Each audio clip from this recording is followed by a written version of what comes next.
Hello everybody, welcome back to CNS Corvettes. It's your Corvette buddy Lyle, finally back to making another video after Carlisle, nighttime road trips, hurricanes, long holiday weekends, locusts, floods, dogs and cats living together. We're finally back and kind of back to normal. So thank you for your patience. I'm happy to be back, and boy do we have something to talk about today. Before I get started though, two things. Number one, I have a question. I want you to answer it in the comments. Do you think the Corvette market has split?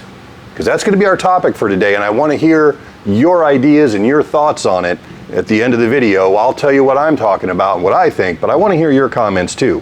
While you're at it, if you can hit the like, subscribe, super thanks, whatever, notify bell ding, all that, that'd be great. We appreciate it. It's a little bit of effort for you and it really helps us, so thank you in advance.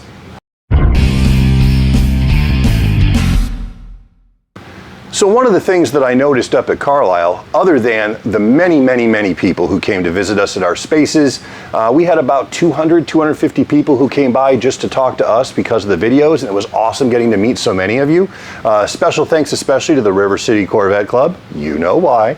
And it was just, we had a good time was had by all. The shame of it was, we had rain on and off, and we brought a trailer load of older parts to sell at our spaces, so I was kind of stuck there a lot of the time. I didn't get to go wander around very much, and I didn't get to really do any filming of consequence. I was just working the whole time alongside Steve. So next year I'll get a lot more filming because we're going to change things how we do it next year, but we had a good show.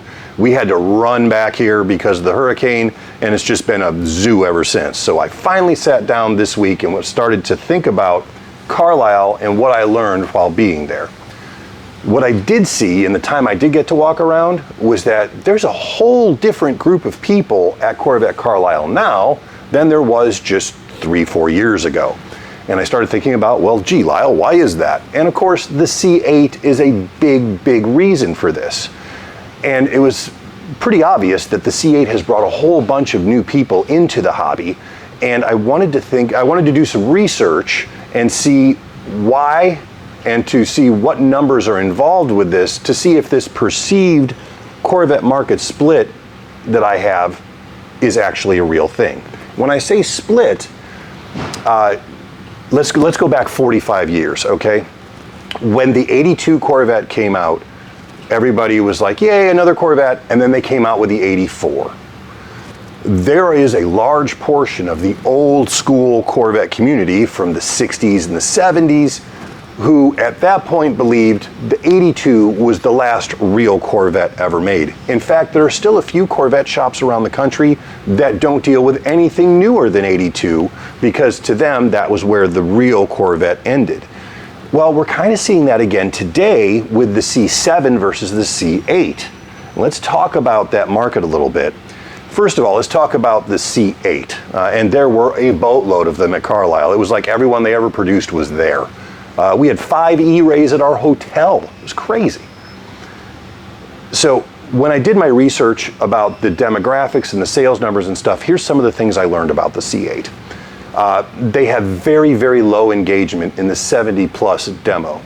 Now, in the C7, the median age of a C7 buyer was 61, which meant that clearly there were a bunch of people in their late 60s, early 70s who were buying the C7. You're not seeing that in the C8. They basically dropped off the map. Partly maybe because they believe that a Corvette should be front engine, rear wheel drive, and we'll get to how that's affecting the C7 market in a minute. More importantly, the C8 has doubled the amount of new Corvette buyers from Generation X. People my age or a little bit younger. They are getting engaged. There are people in their 20s and 30s buying brand new C8s, which was almost unheard of with the C7. Median income on a C8 buyer is $76,000 higher than a C7.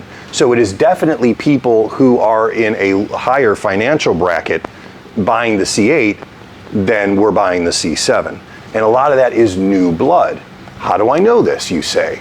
I say to you, Lyle knows this because Lyle talked to a few of the dealers he knows to see who and what are trading in cars on the C8. you know, I had posited years ago that the prices on the C7s would drop dramatically when the C8 came out because everybody would trade in their C7s to get the C8 because that's the way it had always been in generations previous. Well, that's not the way it is anymore. People aren't trading in C7s on C8s. They're keeping their C7s or they're selling their C7s and getting something else because, again, we're talking usually an older group of people, they can't comfortably get in and out of the car anymore. So what is being traded in on C7s or C8s? 8 to 10-year-old Porsches, 8 to 10-year-old lower-end Ferraris, Lamborghini Gallardos, Vipers, Aston Martins, cars that are all worth 80 to 100 grand after their years of depreciation. People are now going, I have this car in my garage that I really like, but it's European and it's expensive to maintain and it's worth about 100 grand.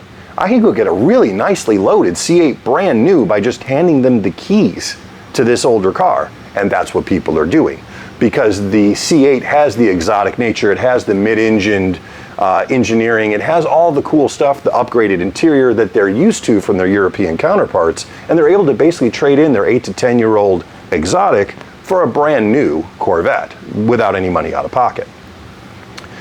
C7s. So their values have risen back up to what they were new, even when they got 30, 40, 50,000 miles on them, because, again, that bifurcation, that divide in the Corvette community, there's a whole lot of people who believe that the only real Corvettes are front engine, rear drive, and so people who are of that ilk are snapping up and lining up to buy the newest, bestest C7 they can afford because they know there's never going to be another front engine Corvette. At least not the way we think about it. I'll get to that in a minute. So the front engine faithful are buying the C7 because while they appreciate what the C8 Corvette is as far as value for dollar and engineering and speed and performance, they don't think of it as a real Corvette. And I heard that from quite a few people when I was up at Carlisle in person. Now, there's a third player coming onto the field here. And I know this is going to divide the Corvette market even further. GM has announced that they are going to be introducing a Corvette SUV. Again, this is not unheard of. Ferrari's done it, Aston Martin's done it, Maserati's done it, on and on and on. All these companies have come out with a sports utility vehicle. Many of them are much more just tall performance cars than they are off-road vehicles, but it's a huge sector in the market and you really can't get away from it. So they're talking about this car. They're gonna, here's a picture of it behind me. Now this is the car and driver rendering of what they think it's going to look like. And between you and me, I hope it looks a hell of a lot better than this because this looks like a Chevy Blazer with Corvette taillights and that ain't a good look. So debuting in late 24 as a 25 model, they're going to have several engines available from a 300 horsepower plus turbo 4 up to a 680 horsepower plus V8. The pricing is going to start somewhere around 60 grand according to what we know so far. The target market and their target engineering goal was the Porsche Cayenne and the Porsche Macan, which are both extremely expensive but also extremely capable sporting SUVs. They're hoping that this is going to appeal to a wider group of people than even the C8 does, and I think they're also looking at all those people over the last few years who sold their Corvettes, their really nice C6 or their C7, because they got to the age or the level of health where they just can't get comfortably in and out of it anymore.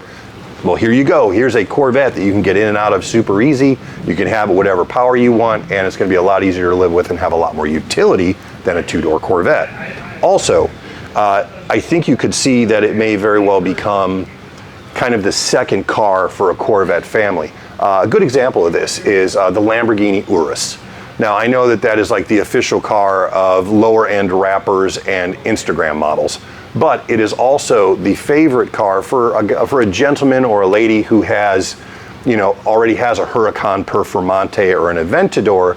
They buy the Urus because they have the money to do so, to be kind of their daily driver while still driving something that's remarkably special and really cool.